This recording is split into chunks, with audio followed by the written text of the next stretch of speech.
Il est l'un des événements qui démarre l'été en Charente et comme chaque année, nous vous proposons donc une émission spéciale Cognac Blues Passion sur RCF Charente. Festival qui fête cette semaine sa 25e édition et qui met toujours à l'honneur les musiques afro-américaines et bien sûr les artistes qui s'en inspirent plus ou moins directement. Dans cette émission, 2 premiers artistes pour nous accompagner et nous faire surtout découvrir leur amour du blues. Avec nous donc Teddy Costa Duo. Bonjour à tous les deux. Bonjour. Et évidemment, on va commencer en musique avec un premier titre que vous allez nous interpréter qui s'appelle Help Me. Et on se retrouve dans un instant pour une interview. Allez, c'est parti.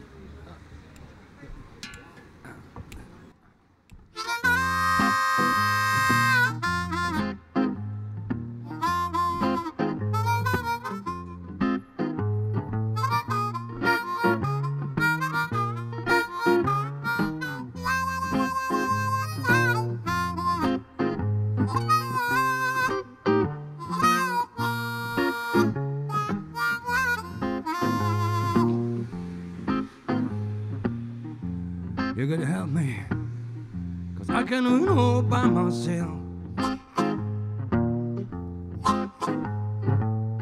You're gonna help me, darling, 'cause I can't do it all by myself. You know, if you don't help me, darling, I have to find myself somebody else. Me have to wash, I may have to sew, may have to cook, I'm on the floor, yeah. Help me, darling, 'cause I can't do it all by myself. You know, if you let me, darling, I have to find myself somebody else.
Put on the money and go.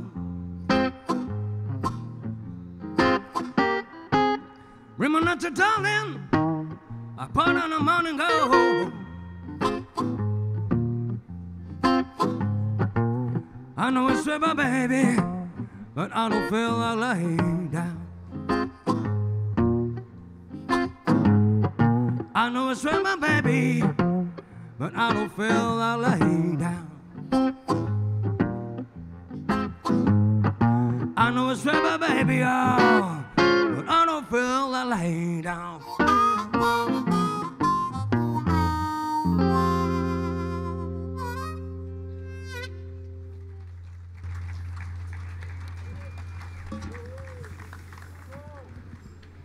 Merci beaucoup à Teddy Costa Duo. Donc derrière ce nom, derrière ce duo, il y a Teddy Costa, comme c'est original. Et puis Stéphane Barincourt aussi qui joue. Donc vous jouez ensemble depuis 15 ans. C'est ça, même plus? en fait. Alors Teddy Costa, si on peut effectivement essayer d'expliquer un peu ce qui a fait que vous vous retrouviez dans la même musique, dans le même amour d'un blues, on va dire, parce qu'il y a de multiples sonorités blues.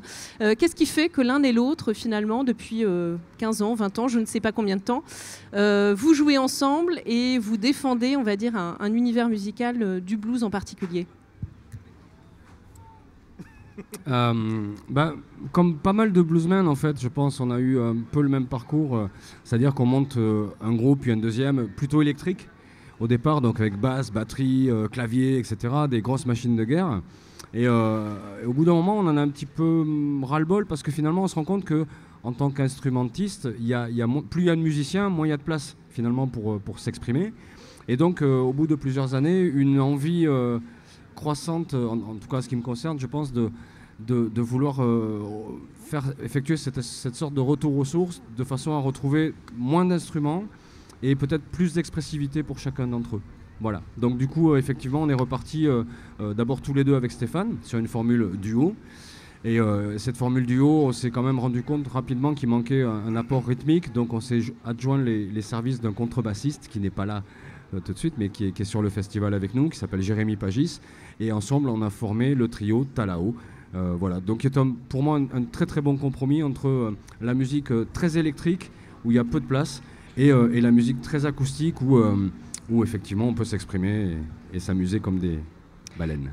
Oui, et toujours en revenant un petit peu à l'essentiel, on va dire, du blues, un peu aux racines véritablement, c'est ça qui vous anime l'un et l'autre, là, et puis en formule, on va dire, plus élargie aussi, Stéphane Barincourt. Juste une guitare, une voix, un armo. Là, on est vraiment sur les bases de ce qui a été fait au départ. Donc celle-ci, je dis pas quelle date de l'origine du blues, mais elle a déjà son petit âge. Donc effectivement, plus c'est simple et plus on se rapproche de ce qui a été fait au départ. Simple et efficace, je crois. On essaie. C'est ce que vous recherchez effectivement, et puis à toujours transmettre aussi justement ces racines, on va dire, peut-être aux plus jeunes générations qui ont peut-être du mal aussi parfois à accrocher, on va dire, sur ce blues, à comprendre aussi peut-être tout ce qui peut passer à travers cette musique, Teddy Costa. Alors ces jeunes générations, je ne pense pas qu'ils aient du mal à accrocher avec le blues, c'est surtout qu'ils sont dans un carcan culturel où, à mon sens, et je le déplore, on leur fait croire que de la musique congelée, c'est la référence. Donc on essaie d'amener un peu cette bonne parole du blues auprès des adultes aussi, et puis des jeunes publics, par des vecteurs comme le fait de monter, de fabriquer avec eux des guitares à une corde, par exemple, avec de la récup, avec des boîtes de conserve, des planches, etc. Et c'est ce que faisaient les bluesmen au fin fond du Mississippi sur le portail de la Grange. Et ensuite, on leur apprend les 3 accords du blues et ils viennent jouer avec nous et ils se disent « mais c'est génial !» Donc on se dit, voilà, on a rempli notre mission, c'est sympa, ils vont pouvoir s'intéresser un petit peu, à les fouiller un petit peu plus. On avait, moi j'ai 50 ans aujourd'hui et je me rappelle qu'à l'époque, il n'y avait pas d'internet, donc si on voulait trouver, il fallait chercher. Aujourd'hui, il y a une facilité par le biais d'internet, ce qui est absolument génial. Mais en même temps, ça a un effet pervers à mon sens, c'est que notamment auprès du jeune public, ils ne cherchent plus. Ils fouillent plus dans les vieux vinyles de papa, ils vont pas voir tout ça. Et donc c'est un petit peu notre mission, voilà. Donc ça veut dire que cette dimension pédagogique, elle fait vraiment, parce qu'il y a ça, cette transmission, elle passe aussi par la parole, par montrer, par rendre acteur finalement ceux que vous avez en face de vous. Pour vous, c'est indispensable aujourd'hui. Et comme vous le dites, ça faisait partie aussi de ce qui animait les musiciens au départ, les bluesmen au départ. Stéphane Barincourt. Ouais, j'ai entendu un jour en interview que Duke Ellington donnait des cours à des enfants. Je me suis dit, il a tout compris. Voilà. Donc on n'est pas vraiment dans le blues, il est plutôt dans le jazz, mais on est dans la transmission. Et puis quand on voit la dimension de Duke Ellington, qui donnait des cours, juste par plaisir, juste pour éduquer. Donc forcément, moi aussi je donne des cours, mais je ne suis que moi. Mais effectivement, dans la transmission, il y a déjà la remise en question de ce qu'on fait, de la maîtrise de ce qu'on fait. Il y a aussi l'humilité, parce qu'on ne fait que des notes. Forcément, on apporte peut-être du bien aux gens, mais ce ne sont que des notes qui nous apportent à nous aussi un certain bonheur. Et puis, si on peut transmettre ça aux enfants, et quand on voit le sourire, le bonheur, tout ce qu'on peut apporter quand on écoute ou qu'on joue de la musique, c'est une récompense sans nom. Alors, avec cette formation Teddy Costa Duo et puis les autres formations en version plus élargie, on va le faire plus simplement comme ça. L'idée, c'est bien à la fois de rendre hommage à ce blues, à ces racines du blues, et en même temps, vous avez aussi développé, on va dire, votre propre identité, votre propre personnalité musicale aussi. Donc, c'est toujours un équilibre entre les deux, à la fois cet hommage permanent, on va dire, pour vous. Puis en même temps, malgré tout, vous avez eu le temps, on va dire, de forger votre identité musicale aussi en plus ou de manière complémentaire, Teddy Costa ? Disons que si on ne veut pas faire de la copie simplement, parce que ça peut être un objectif aussi, de copier, de faire la même note que machin en telle année, etc. C'est pas notre objectif, en tout cas c'est pas le mien, et je ne pense pas que ce soit celui de Stéphane non plus. Effectivement, il faut se réapproprier les morceaux. On ne cherche pas à les interpréter comme faisait un tel, on cherche à se rapprocher de ce qu'il a peut-être voulu exprimer, mais avec notre vocabulaire à nous. Moi, j'ai pas la voix d'un musicien américain, nord-américain, je suis pas gaulé pareil, j'ai pas le même physique, donc j'aurais pas la même voix, et ça sert à rien, absolument rien de chercher à imiter. Donc autant s'approprier le morceau et lui amener effectivement notre sensibilité à nous, ce qui, je pense, est plus facile aussi à interpréter une fois qu'on a réussi à faire ce mix, quoi. Voilà. Un mot sur votre instrument de prédilection qui est l'harmonica quand même, vous ? Un mot, ça va être compliqué, parce que là on est parti pour 3 heures minimum. Vous ne faites qu'un avec l'harmonica, il y a ça, puisqu'on est dans quelque chose de très par rapport à une guitare qui prend forcément plus de place. L'harmonica, il y a un lien un peu différent sans doute avec un instrument comme celui-là ? Il y a un affect très très très très fort, parce que d'abord on le met dans la bouche. Et forcément, il y a une sensation qui est totalement différente de la guitare qu'on joue avec les doigts, enfin je crois. Hein. Mais c'est vraiment un prolongement de la voix. Vous ne le savez pas, mais lorsque je joue de l'harmonica, j'articule dedans. En fait, je vous parle. Mais c'est un langage très particulier. Je fais des taka, takata, brakata, des choses comme ça, et ça fait... voilà, ça fait des petits trucs comme ça. Et il y a vraiment un langage particulier à l'harmonica. Après, oui, effectivement, mes harmonicas, je dors avec, quasiment. Nous n'aurons pas le temps de développer plus cette relation que vous entretenez avec vos harmonicas. On va surtout vous entendre pour un deuxième morceau. Avec plaisir. Avec un morceau un peu particulier, là, Teddy Costa, vous allez nous présenter un petit peu ce qu'on va entendre. Alors c'est ce dont justement, ce qu'on évoquait à l'instant, c'est qu'effectivement, on a par exemple, lorsqu'on s'est attaqué à l'écoute de John Lee Hooker, en l'occurrence, je me suis dit, tiens, ça serait rigolo de ne pas reprendre exactement tel ou tel morceau, mais on va peut-être faire un mix, on va se permettre de faire un mix de 2 morceaux qui s'appellent Dimples et Boom Boom. Donc on a pris la grille de l'un, les mots de l'autre, et on a joué ça, on a regardé ce que ça donnait, et on s'est dit que c'était plutôt sympa. On respectait, je pense, l'esprit. Alors il y a quelques puristes qui crient au scandale en disant « Oh quoi, il défigure le morceau !» Oui, mais c'est pas grave, on se l'approprie. On est nous aussi des artistes, et voilà, donc on a mélangé tout ça, et ça donne ça. On écoute tout de suite. Merci à vous, Teddy Costa Merci Duo. beaucoup.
On you, I like the way you move.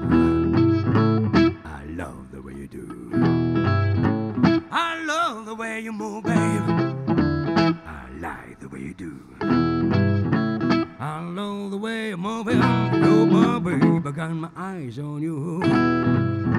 I see you every morning. I see you in my neighborhood. I see you every morning. I see you in the morning. I love the way it is. You're my baby, got my eyes on you. Come on.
Shoot right down.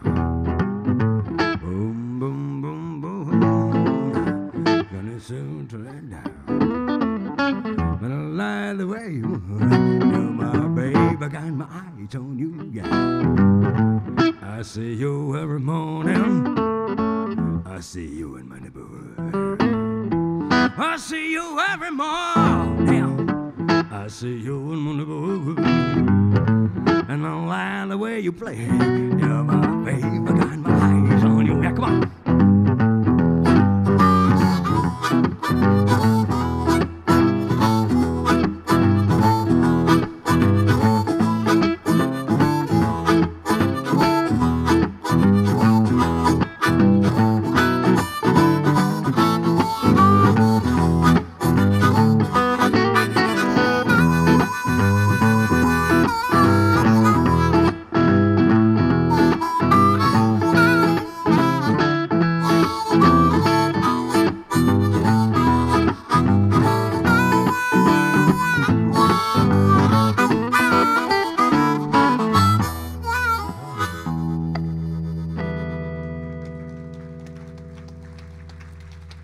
Merci beaucoup. Merci.